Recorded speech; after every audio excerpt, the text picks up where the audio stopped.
Glimmer in the Obsidian Hall. Ambassador Cale Thorne adjusted the collar of his formal midnight blue uniform. The heavy, unfamiliar gravity of Ethel a persistent, dull ache in his shoulders.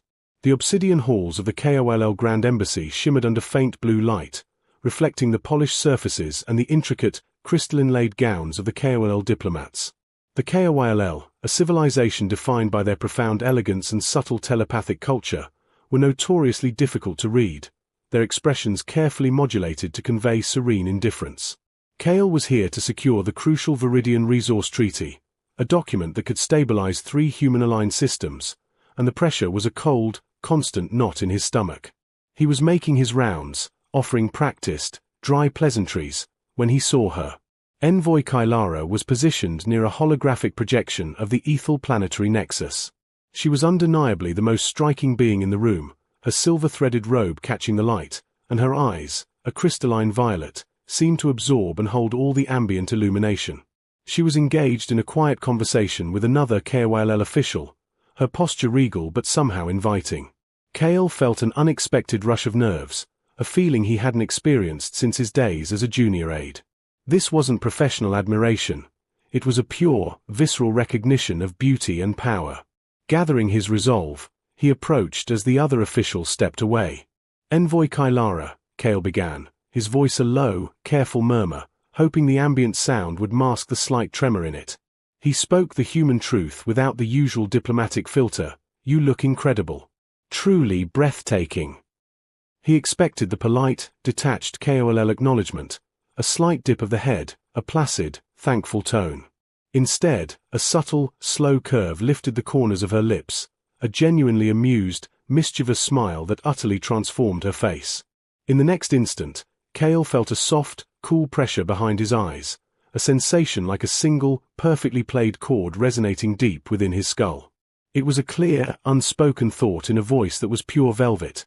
"Your honesty is refreshing, Ambassador Thorne." "I accept the compliment." Cale's breath hitched, a gasp he barely managed to stifle. It wasn't just a mental acknowledgement, it was a palpable, intimate touch on his consciousness, a shared secret between them in the crowded room. He realized this wasn't just a powerful diplomat, this was a being who could look past the uniform and see the vulnerable human underneath. The knot in his stomach loosened, only to be replaced by a sudden, intense heat. His mission suddenly felt far more complicated, and infinitely more compelling. The hidden sanctuary. With Kira's guidance, Jackson dragged his injured body away from the immediate blast zone. She navigated the complex, collapsing network of Xylan undertunnels with unnerving familiarity, moving through the darkness like an extension of the shadowy corridors. The tunnels were rank with mold and decay, the air stale and heavy, but they offered concealment from the ash scavenger patrols above. Jackson relied heavily on his operational instincts, but it was Kira's calm certainty that kept them moving forward, her low voice occasionally confirming a path or warning him of a seismic weakness in the ceiling. The close quarters and the shared trauma of the near-fatal ambush forced an uneasy, intimate proximity. Jackson's wound was screaming. Every step sent a jolt of agony through his torso, and the energy blast had cooked his internal sensors. He was running on pure adrenaline and grit. He finally admitted, through gritted teeth, "I'm slowing us down, Solari. Where is this extraction point?" Kira stopped abruptly, her hand finding his uninjured arm, her touch grounding. "We must stabilize the wound first, Rios.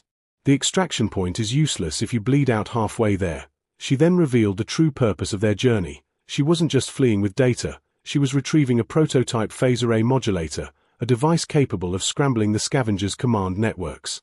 "It is the Resistance's only chance to break the blockade," she explained, her voice hardening with resolve. They reached a small, concealed emergency bunker, a tiny, pressurized capsule hidden behind a rusting maintenance hatch. Kira immediately set to work. She insisted he remove the remains of his shirt, which was glued to his shoulder by congealed blood and sweat. As she carefully sliced away the fabric with a fine-edged surgical tool, Jackson's mercenary composure crumbled. His physical vulnerability, exposed beneath her steady, meticulous gaze, felt more dangerous than any fight. The air was thick with the scent of antiseptics and the unspoken tension between them. The contrast between her delicate actions and the brutal context of their survival was intoxicating. Her focus shifted to his torso. As she cleaned the jagged, cauterized wound, her blue eyes, catching the faint bunker light, fixated on an old, faded tribal tattoo near his ribcage. A stylized symbol of a hawk grasping a lightning bolt, the mark of a legendary, disbanded mercenary clan known for their strict, archaic code of honor. She paused her ministrations, her expression softening into genuine, profound understanding. "You hide the warrior's heart well, Jackson Rios," she whispered, using his first name for the first time. Their faces were inches apart, the air charged with mutual admiration that felt sudden, undeniable, and entirely consuming. The broker's betrayal. The wound stabilized and roughly stitched, the pain reduced to a manageable throb. Jackson felt his defenses dropping further. They spent a necessary hour in the hidden sanctuary, waiting for the designated time to meet Silas, a known broker of black market transit papers, who promised to ship off Xylos. The quiet provided a dangerous space for intimacy. Kira leaned against the wall, sipping nutrient paste, while Jackson recalibrated his remaining gear. The silence was no longer awkward, but heavy with unaddressed emotions. Driven by an unfamiliar need to connect, Jackson finally broke his own rule of never speaking about the past. He confided a piece of his lonely history, the betrayal that led him to reject his clan's honorable code and become a mere hired gun. Kira listened intently, her amber eyes reflecting a deep empathy he hadn't expected. "The weight of survival often crushes honor, Rios," she said softly. "But it does not erase the man beneath the armor." She spoke of the burden of the modulator's secret, the resistance fighters who depended on her, and the terrifying hope she carried for a future without war. Their shared vulnerability, the mutual peeling back of scarred layers, brought them closer than any forced march. The air crackled with the forbidden attraction that had been building since the tunnels. In a desperate, impulsive surge, Jackson tossed his gear aside, reaching for her. The need to feel something real, something alive, overwhelmed him. "I don't care about the fight right now," he muttered, his voice rough with emotion.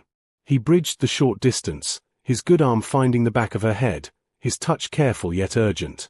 The kiss was not gentle, it was a hungry, desperate claiming, a fierce punctuation mark on their survival. It was the warmth of two souls finding connection in the cold emptiness of war. Kira responded instantly, her hand finding the contours of his face, her lips parting beneath his. For a few breathless seconds, the modulator, the scavengers, and the ruined planet ceased to exist, replaced only by the profound reality of their physical and emotional bond. A sudden, sharp chime from the bunker's comm unit shattered the moment. It was Silas, announcing his imminent arrival. They adjusted their clothes, the heat of the kiss still lingering between them. When Silas entered the bunker, he wasn't alone. Two burly, well-armed scavengers flanked him. Silas's smile was thin and reptilian. "My apologies, Rios," Silas purred, his finger pointing at Kira. "But the Ash scavengers offered far more for the scientist and the device than you did for a mere ticket off-world. You both come with me." Quietly, the betrayal was swift and total. Jackson cursed himself for letting their moment of intimacy drop his guard, but there was no time for regret. The fight began immediately. The modulator's power. The small bunker exploded into chaotic motion. Silas and the scavenger guards, confident in their numbers and element of surprise, advanced, but they underestimated the desperate coordination of the duo. Jackson, fueled by adrenaline and a fierce new instinct to protect Kira, moved first. He flipped the nutrient dispenser table, creating a momentary barricade, then used a well-placed flash charge to disorient the scavengers. He drew his combat knife, utilizing the close quarters to negate the enemy's heavy weaponry. Kira didn't wait for direction. She was a scientist, not a soldier, but she moved with calculated speed. While Jackson engaged one guard in a brutal knife fight, she recognized the tactical disadvantage they faced. Jackson's combat was sharp, but they couldn't sustain this fight. With a single, decisive movement, she yanked the small, metallic phase array modulator, the precious cargo, from its containment unit. "I'm overloading it," she yelled over the deafening sound of energy weapons. She quickly adjusted the settings, bypassing the safety regulators. Before Silas could stop her, a blinding, contained sphere of cobalt blue energy erupted from the device. It was harmless to organic matter but lethal to electronics. The energy pulse didn't kill the attackers, but it violently scrambled their weapon targeting systems, jamming their comms, and blinding their internal optics. As the scavengers stumbled, momentarily incapacitated, Jackson grabbed Kira's arm.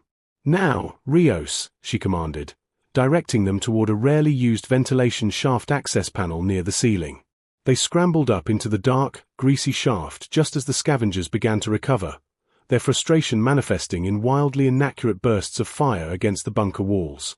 They crawled through the narrow shaft, the air thick with dust and the lingering energy signature of the modulator. The terror of the fight gave way to a powerful rush of exhilaration. They stopped briefly, wedged in the dark, the rhythm of their labored breaths echoing off the metal walls. Jackson pulled her close, his arms wrapping around her tightly, his cheek resting against the softness of her hair. He felt the frantic, rapid beat of her heart against his chest. He was shaking, but not from fear, from the overwhelming realization that he had nearly died not for the credits, but for her. "You were magnificent," Jackson murmured into the darkness, his voice strained with emotion.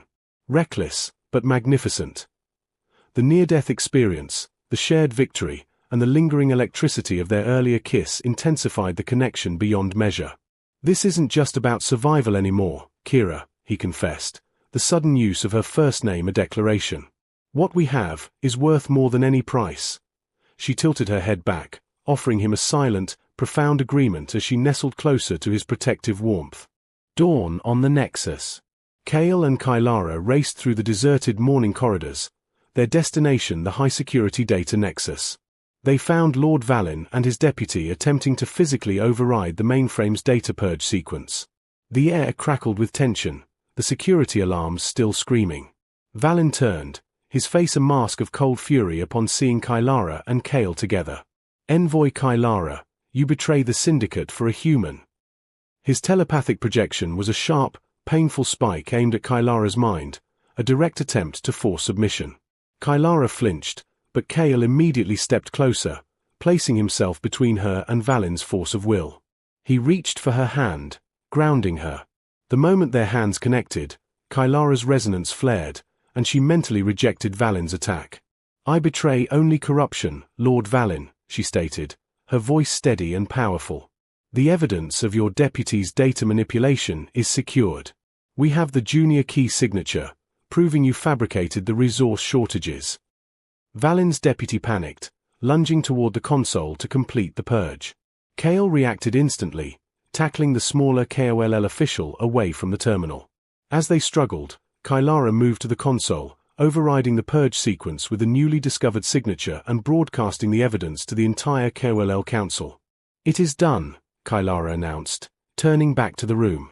The deputy was subdued, and Valin, recognizing the futility of further resistance, stood silent, his face grim. The arrival of KOLL security moments later confirmed the end of the immediate threat. In the aftermath, the treaty was saved, but the political fallout was immense. Lord Valin was detained, and Kylara was elevated to his position, appointed the lead negotiator for the KOLL syndicate. Days later, Kale was preparing to report back to the human sector. He found Kylara waiting in his quarters, not in her formal robes, but in simple, flowing KOLL attire. The treaty signing was scheduled for the next day, and the security protocols were being rewritten. "The immediate crisis is over, Ambassador," Kylara said softly, stepping toward him. "But the road ahead is uncertain. Now, we negotiate as equals, both politically and personally." Kale walked to her, pulling her into a gentle embrace that was now familiar and necessary. "I wouldn't have it any other way, Envoy Venus. My mission changed the moment I met you. The Viridian Treaty is crucial, but the connection we found is interstellar." He kissed her then, a long, promise-laden kiss. Kylara smiled against his lips, her eyes shining with that radiant violet light. "Interstellar, indeed, Kale Thorne. We have built a new nexus, one that connects our two worlds quite profoundly." They stood together, watching the twin suns of Ethel rise, ready to face the complexities of their new reality, united by a dangerous truth and an undeniable love that spanned light years.